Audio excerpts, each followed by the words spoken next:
नमस्कार, मैं हूं पायल चौधरी और आप देख रहे हैं पंजाब केसरी राजस्थान। आज हम उस बदलाव की दहलीज पर खड़े हैं जहां भारतीय संसद की तस्वीर हमेशा के लिए बदलने वाली है। ईयर 2029 ये सिर्फ एक चुनाव नहीं बल्कि भारतीय नारी के सियासी भाग्य का उदय माना जा रहा है। सवाल है कि क्या 816 सीटों वाली विशाल लोकसभा में 273 महिलाओं की मौजूदगी सिर्फ एक संवैधानिक आंकड़ा बनकर रह जाएगी, या ये सत्ता के गलियारों में एक और नई सोच की शुरुआत होगी, या यूं कहूं पेट्रियार्की सिस्टम का एंड होगा। क्या नारी शक्ति वंदन अधिनियम वास्तव में महिलाओं को निर्णय लेने वाली मेज पर जगह देगा, या परिसीमन और सीटों के गणित के पीछे कोई और राजनीतिक बिसात बिछी है? आज इसी पर होगी महाबहस। सीटें बढ़ेंगी या सियासत बदलेगी? और इसी पर बातचीत करने के लिए हमारे साथ हैं बीजेपी प्रवक्ता नम्रता सिंह, कांग्रेस प्रवक्ता अनुश्री जी, और विशेष चर्चा के लिए हमारे साथ हैं नितिका जी जो है राजनीतिक एक्सपर्ट। सबसे पहले आप तीनों का बहुत बहुत स्वागत है पंजाब केसरी राजस्थान में। नम्रता जी, सबसे पहले मेरा सवाल आपसे रहेगा। सरकार 2011 की जनगणना के आधार पर परिसीमन और इसके साथ ही 816 सीटों की बात कर रही है, तो क्या महिला आरक्षण को परिसीमन से जोड़ना, इसे जानबूझकर जटिल बनाने की कोशिश की जा रही है, या एक तरीके से यूं नहीं कह सकते कि 2024 में इसे लागू करके हमें अपनी नीयत साफ कर देनी चाहिए थी? अभी तक ये लंबा इंतजार क्यों है? जी देखिए, भारतवर्ष में सनातन काल से ही अर्धनारीश्वर के रूप में नारी को प्राथमिकता दी गई है। कन्या पूजन से लेकर के अगर मैं बात करूं तो नारी को शक्ति के रूप में वंदन किया गया है। 2014 में जब डबल इंजन की सरकार आई, तब से ही हमारी सरकार ने नारी को सशक्त करने के लिए, चाहे आप नीति निर्माण ले लीजिए, पॉलिसी निर्माण ले लीजिए, राष्ट्र निर्माण के अंदर, यहाँ तक कि सशक्त सेना बल में भी, इंडस्ट्रीज में भी महिलाओं को समान भागीदारी बनाने के लिए बेटी बचाओ, बेटी पढ़ाओ, बेटी बढ़ाओ के तर्ज पर जो हमारी सरकार है, माननीय मोदी जी ने आधी आबादी की नेतृत्व क्षमता को ना केवल बढ़ाया है बल्कि सराहा है। और इसी को साधते हुए दैनिक कार्य से लेकर के, चाहे प्रशासनिक कार्य हो, चाहे राजकीय कार्य हो, सभी में उनकी प्राथमिकता और प्रतिनिधित्व को उनका जो है स्तर बढ़ता जा रहा है, बढ़ाया जा रहा है। इसी को देखते हुए पंचायती राज में बोल दीजिए, नगर पालिका में देख लीजिए, भिन्न भिन्न राज्यों में अलग अलग आरक्षण जो है दिए जा रहे हैं। जैसे कि बिहार में 50% का आरक्षण दिया गया है, जो अभी हमारे को एक सौगात के रूप में मिला है। नवरात्रों में एक आशीर्वाद के रूप में हमें नारी शक्ति वंदन संशोधन अधिनियम जो हमारे लिए एक सौगात आ रहा है सभी महिलाओं के लिए, जी ये हमें बहुत सालों की मेहनत के बाद मिला है। 1931 में ये पहली बार लाने की कोशिश की गई थी, जिसे सरोजनी नायडू जी ने मना कर दिया था कि नारी और पुरुष बराबर है, इसकी जरूरत नहीं है। उसके बाद यह 71 में भी आया, 1974 में भी आया, जिसमें थोड़ा बहुत दे दिया गया, जैसे निचली अदालतों में थोड़ी बहुत उपस्थिति दी गई।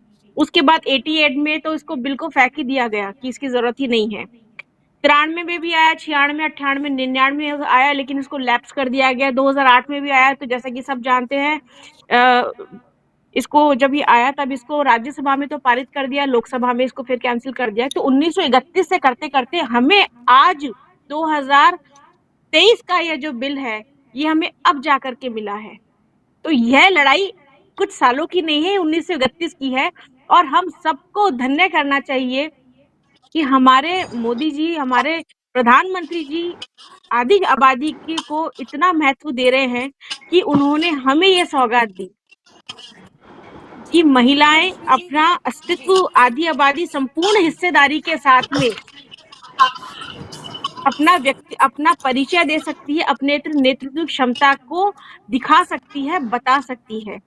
इसलिए सरकार लग नम्रता जी, चुकी एक बार है, अनुश्री सरकार जी से पूर्ण जान रूप लेते से। हैं कि कांग्रेस जी सरकार इस अधिनियम को, या एक जी तरीके से जो नया चेंज आने वाला है कि 33% रिजर्वेशन फॉर वुमेन्स, इसको कांग्रेस किस तरीके से देख रही है? क्योंकि काफी साल कांग्रेस सरकार रही पर ये नियम आ नहीं पाया, पर अब कह सकते हैं कि ये जो आरक्षण है ये अब मिलने वाला है वुमेन्स को, तो आप इसको किस तरीके से देख रहे हैं? जी देखिए, निश्चित तौर पे जो वुमेन रिजर्वेशन है उसका स्वागत है कहीं ना कहीं, क्योंकि महिलाओं को अपना हक मिलना चाहिए। दूसरी बात ये कि जिस तरीके से बहन बता रही थी, तो देखो प्रयास में कहीं न कहीं कमी नहीं हो सकती है। प्रयास किए जाने के बाद भी अगर आज भी अगर ये बिल लागू होता है, तो ये बहुत स्वागत योग्य है। महिलाओं को उनका पूरा हक मिलना चाहिए। दूसरी बात ये कि अगर हम बात करें तो इम्प्लीमेंटेशन की बात करें, तो ये तो रिजर्वेशन की बात हो गई कि आप रिजर्वेशन तब से लागू करेंगे। लेकिन मेरा छोटा-सा रिक्वेस्ट ये है कि कांग्रेस में भी हमने जब बात करी महिलाओं को हक देने की, जैसे यूपी में 40% टिकट्स दिए, और जो हमारे पार्टी स्तर पे गाइडलाइंस है, जितने भी संगठन या मोर्चे हैं, वहाँ पे भी हम 33% रिजर्वेशन दे रहे हैं। तो उस चीज़ों को भी कहीं न कहीं इनको संगठन स्तर पे इम्प्लीमेंट करना चाहिए। भई ये तो एक मजबूरी वाली बात हो जाएगी कि 33% आरक्षण लागू हो रहा है, तो ये तो महिलाओं को जाएगा ही जाएगा।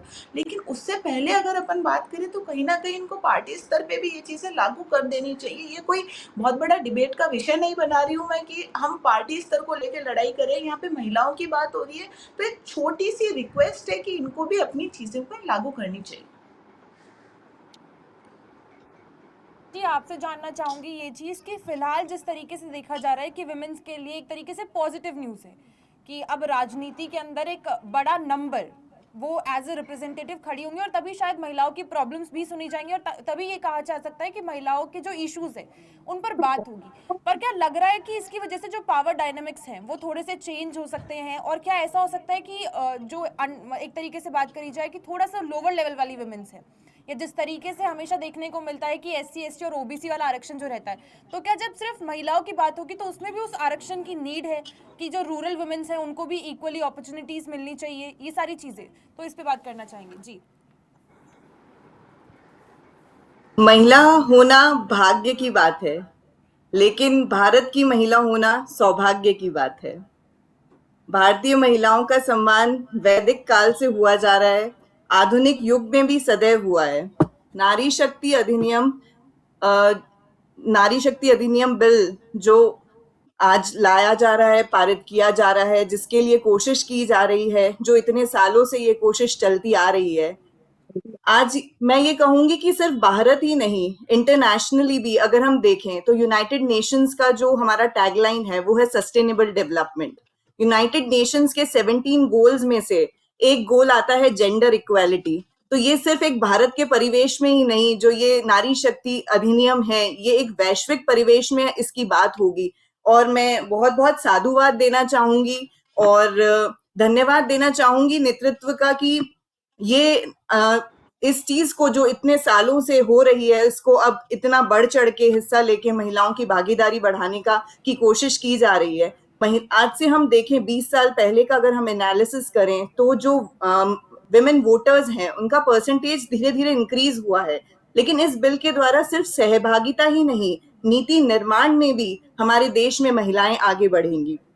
जिस तरीके से 33% रिजर्वेशन महिलाओं को मिलेगा, ये एक बहुत ही विजनरी स्टेप है। भारत की महिलाएं तो हम देखते आ रहे हैं, वेद की ऋचाओं से लेके चंद्रयान की भूमि तक हम आज हर जगह अपने आप को महिलाएं प्रूव कर चुकी है। जल थल नभ सभी ऊंचाइयों को महिलाएं पहुंच चुकी हैं। और जब संसद में रिजर्वेशन के थ्रू महिलाएं अपना पार्टिसिपेशन लेंगी, आपने जैसे बोला शहरी और ग्रामीण, हमारी जो देश का दृष्टिकोण है वो दो हिस्सों में डिवाइडेड है, शहरी महिलाएं और ग्रामीण महिलाएं। लेकिन आज पहले जो था उसके अंदर पंचायती राज के अंदर जब महिलाओं की भागीदारी सुनिश्चित की गई, लेकिन उस टाइम पे लिटरेसी इतनी नहीं थी, पॉलिटिकल अवेयरनेस इतनी नहीं थी। लेकिन आज के परिवेश में हम देखते हैं तो आज महिलाएं लिटरेट है, आज महिला सक्षम है, और जब वो संसद में आएंगी, संसद से लेकर विधानसभा में जब महिला अपनी भागीदारी सुनिश्चित करेंगी, तो मुझे लगता है आज इकोनॉमिक सेक्टर में विमेन एंटरप्रेन्योर्स इतनी आगे बढ़ी हैं, उनका बिजनेस कंटिन्यू हम देख रहे हैं कि न्यू बिजनेसेस लेके आ रही हैं। अगर हम सोशल सेक्टर की बात करें तो सोशल सेक्टर में एक अलग ही तरीके से सोशल कंट्रीब्यूशन विमेन्स का आ रहा है, और जो डिजिटलाइजेशन हुआ है वो भी महिलाओं को बहुत हेल्प किया है बिजनेस अपना लाने के लिए। यूपीआई के थ्रू घर बैठे छोटे छोटे व्यवसाय के थ्रू महिला सशक्त हो रही है। तो ये एक बहुत ही मैं कहूंगी साधुवाद वाला विषय है जो हमारे देश में इतना बढ़ चढ़ कर इस चीज का नेतृत्व में किया जा रहा है। जी अनुश्री जी, आपसे जानना चाहूंगी ये चीज कि वाई विमेन्स नीड रिजर्वेशन वाली चीज, क्यों वो इक्वली रिप्रेजेंटेटिव नहीं हो सकते? हमें रिजर्वेशन चाहिए ही क्यों? क्यों हम इतनी सशक्त हैं अपने आप में कि हमें रिजर्वेशन की नीड ही नहीं? पर स्टिल रिजर्वेशन लाया गया क्योंकि नंबर बहुत ज़्यादा कम था। तो क्या इसके बाद में कुछ पॉजिटिविटी देखने को मिलेगी? क्या कुछ नया चेंज आएगा? जी। जी देखिए, अभी डिबेट में पहले मैंने यही बात रखी थी कि रिज़र्वेशन लागू करना तो एक तरीके से मजबूरी हो गई कि हमको 33% वुमेन्स को डालना ही पड़ेगा। लेकिन महिला आज की तारीख में देखें तो बहुत ज़्यादा सक्षम है। आप किसी भी फील्ड की बात को लेके ले लें। दूसरा, जिस परिवेश से हम आते हैं यहाँ पे जो स्टार्टिंग से अगर हम पुरानी प्रथाओं की बात करें तो एक पुरुष प्रधान समाज, मेल डोमिनेंट सोसाइटी होती थी। तो उस चीज़ों से लेके पहले स्तर का काफ़ी कम हुआ करता था, जिसमें महिलाओं की साक्षरता दर कम थी, उनको कम पढ़ाया लिखाया जाता था या घर से बाहर निकलने भी नहीं दिया जाता था, क्योंकि आप भी महिलाएं ये चीज़ सोच सकती है कि हम क्या चीज़ें फील करते हैं और उस चीज़ को फेस करके हम घर से बाहर निकल के अगर किसी चीज़ को कर रहे हैं तो वो भी कहीं ना कहीं हमको दबाया जाता था। अगर आप चुनावी स्तर पे भी बात ले लें तो चुनावी स्तर पे भी जब महिला, बहुत कम महिलाएं जो मैं सीधा देख पा रही हूँ कि सीधा किसी चीज़ पे एक अपना डिसीजन मेकिंग ले रही है। नहीं तो हम जनरली सुनते हैं सरपंच पति, विधायक पति, इन चीज़ों को सुनते आना, तो महिलाओं को खुद कहीं सेल्फ डेवलपमेंट की ज़रूरत है खुद को, क्योंकि आज महिला अगर घर का चूल्हा चौका संभाल सकती है, उसके बाद अपनी जॉब पे जा सकती है, अपने बच्चों को संभाल सकती है, तो महिला आज की तारीख में हर चीज़ में सक्षम है। रिजर्वेशन से ऊपर भी अगर हम देखें तो महिलाओं के लिए उनको पूरा हक मिलना चाहिए। बात यहाँ रिजर्वेशन की नहीं है, लेकिन अगर महिलाएं आगे आएंगी तो कहीं ना कहीं बहुत सही बात है।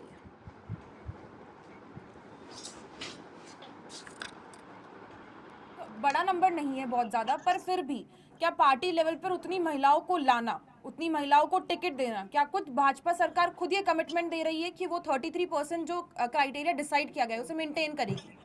जी। देखिए, अभी पहले जो आपका एक प्रश्न था कि शहरी महिलाएं, ग्रामीण महिलाएं, SC वर्ग की महिलाएं, जो आपने वर्गीकरण करा महिलाओं का, उस पर मैं आपको बताना चाहूंगी कि हमारे भारतीय जनता पार्टी में माननीय नरेंद्र मोदी जी शक्ति के रूप में नारी का जो है पूजा अर्चना करते हैं। इसमें ना सिर्फ हिंदू महिलाओं बल्कि मुस्लिम महिलाओं के लिए भी 3 तलाक हटा दिया गया। एक बहुत अच्छा उदाहरण मैं आपको बताऊंगी, शाहबानो प्रकरण। शाहबानो प्रकरण जिसके अंदर सुप्रीम कोर्ट ने उनको हक दिलाने की बात की थी, लेकिन संसद में उनको हटा दिया गया था।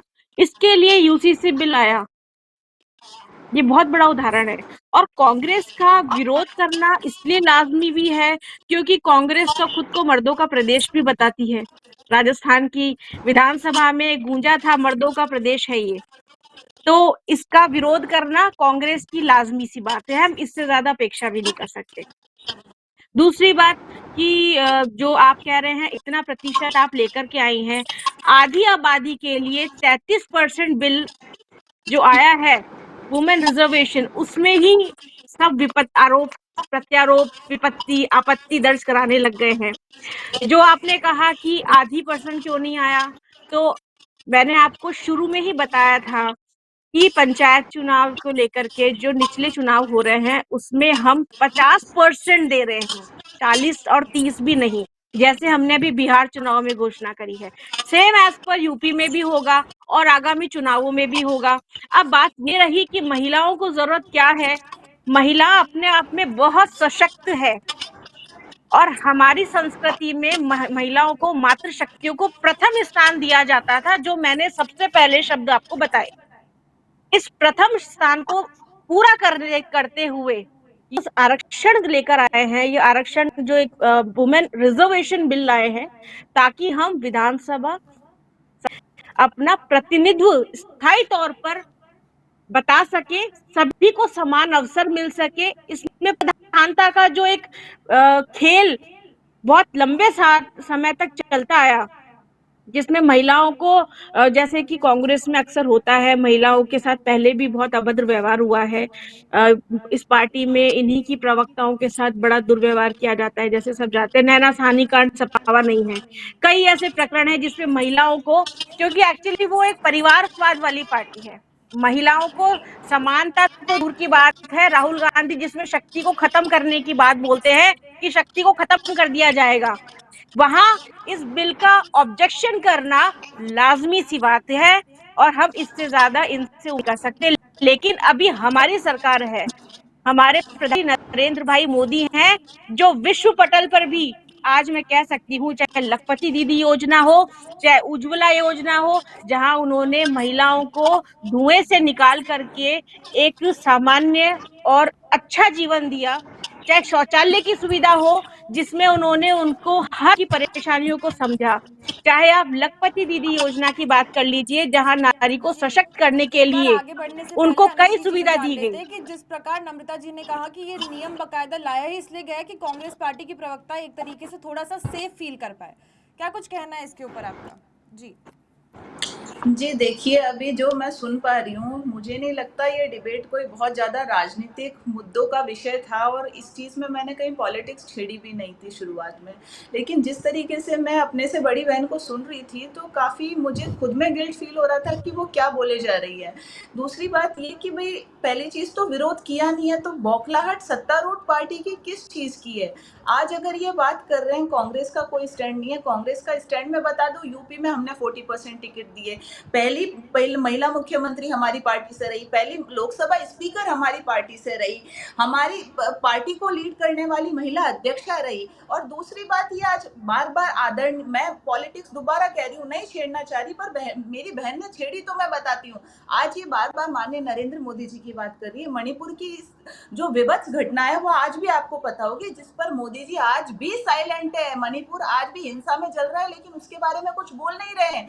आज अगर आप राजस्थान की बात करें, आए दिनों बार बार कभी कोई धमकी भरा ईमेल आ जाता है। कोटा का जो वाक्य हुआ था वो तो आप सभी की नॉलेज में होगा, जिस तरीके से स्कूल में, कोचिंग इंस्टीट्यूट में वॉशरूम के अंदर जो फीमेल का जो वीडियो वायरल हुआ था और सामने आया था, आज तक मुख्यमंत्री जी का उस पर कोई संज्ञान नहीं है। उस दिन भी जिस वक्त की ये घटना थी, माननीय मुख्यमंत्री महोदय किसी शादी में गए हुए थे, लेकिन तब से लेकर आज तक उनका इस चीज पे कोई स्टैंड नहीं है। तो आप महिलाओं की इस चीज को लेके ना जाए ये कि ये कांग्रेस ये ने बहन क्या जी, किया और ये बीजेपी क्या जुडिशरी कर रही है। ये ये है भारत है कानून की प्रक्रिया बहन, है, ये और भारत कानून है, की और यहाँ प्रक्रिया हो भारत रहा में है, महिलाओं कानून की प्रक्रिया की हो रही पूजा है। की इसमें जाती है। मोदी, मैंने आपको नहीं रोका है, वापस आपसे यही इसमें सीएम बौखलाहट साहब, निकालिए कि आप किस तरीके शादी में आप गए किस हैं, तरीके से रोक इसका नहीं तो कोई रहे थे। ताल्लुकात आप, ही नहीं मैंने है। शुरुआत में आपको और ये आप बोला था बोल कि रहे ये हैं, राजनीतिक डिबेट नहीं है, आप लेकिन ही इसी की तरीके पार्टी से के आप बोलते जब हैं कि इसको राजस्थान में रेप राजनीतिक हो गया, तो डिबेट क्या बता हो रही गया, है, तो ये राजस्थान किस तो तरीके से मर्दों का काम प्रदेश करेगा? है। आपको शर्म आनी ये चाहिए आप मेरी ही के बहन, कांग्रेस आपको के शर्म आनी चाहिए। आप वक्त बार है। बार किस आप तरीके ही से के आप किसी चीज को राधिका नहीं जी, छू पा रहे हैं। आप ही राजस्थान आज आप सेफ ही नहीं है। के आए दिन कांग्रेस की हमारी प्रवक्ता घटना हो को रही है, जबरन किस दारू पिलाई तरीके से जाती कर रहे है, हैं। उसको गलत रात बात, भर तंग गलत किया बात। जाता ये है,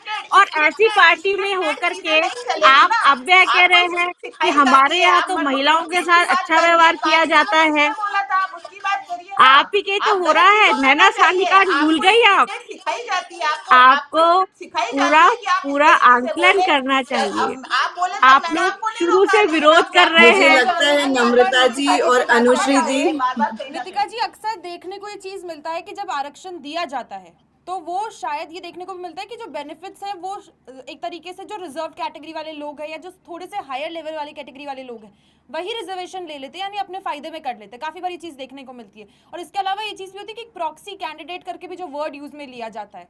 तो ये सारी चीजों पर आपका क्या कहना है? क्या सच में जो आरक्षण मिलने वाला है वो सच में लागू हो पाएगा? क्या महिलाओं को सच में बेनिफिट मिलेगा? जी मैं तो यही बोलना चाहूंगी कि आज तक जितनी भी पॉलिसीज आई हैं महिलाओं को लेकर, कहीं ना कहीं महिलाएं ही जब तक सशक्त नहीं होंगी वो उन पॉलिसीज का फायदा खुद से उठा नहीं पाएंगी। आज हमारी जब महिला खुद शिक्षित है, खुद विकसित है, खुद अपने अधिकारों के प्रति इतनी सशक्त है और वो जानती है कि उसकी काबिलियत क्या है, तो वो जो रिजर्वेशन आएगा वो सिर्फ कहने के लिए वो रिजर्वेशन नहीं आएगा। जब संसद में हमारी महिलाएं बैठेंगी, जब नीति निर्माण खुद करेगी, जब फाइनेंशियल प्लानिंग खुद करेगी, कहते हैं ना, जब एक महिला पढ़ती है तो वो सिर्फ एक महिला नहीं पढ़ती, उसका पूरा परिवार सशक्त होता है। तो जब वो खुद अगर फाइनेंशियल प्लानिंग करेगी और नीति निर्माता बनेगी, तो आप जैसे कह रहे हैं कि जो ये महिला सुरक्षा से लेके जो विषय है, जो संवेदनशील विषय है, उनको महिलाएं खुद लेकर आएंगी। और जो कानून नहीं पारित हो पा रहे हैं, जिन विषयों पे समाधान नहीं हुआ जा रहा है, उन पे त्वरित समाधान होगा। जब हम खुद वहां बैठे होंगे हमारे हक के लिए लड़ने के लिए, तो उन विषयों पे समाधान स्वयं ही सजग हो पाएगा। हमारा संविधान के अंदर समानता की बात की गई है और मुझे लगता है कि संसद में बराबरी हमारा अधिकार नहीं बल्कि एक लोकतांत्रिक आवश्यकता है। आज तक जाति धर्म आधारित राजनीति हावी हुई है, लेकिन जब ये 33% रिजर्वेशन और जब ये शक्ति अधिनियम पारित होगा तो मुझे लगता है महिला सुरक्षा, रोजगार और ये जो मुद्दे हैं वो केंद्रित होंगे।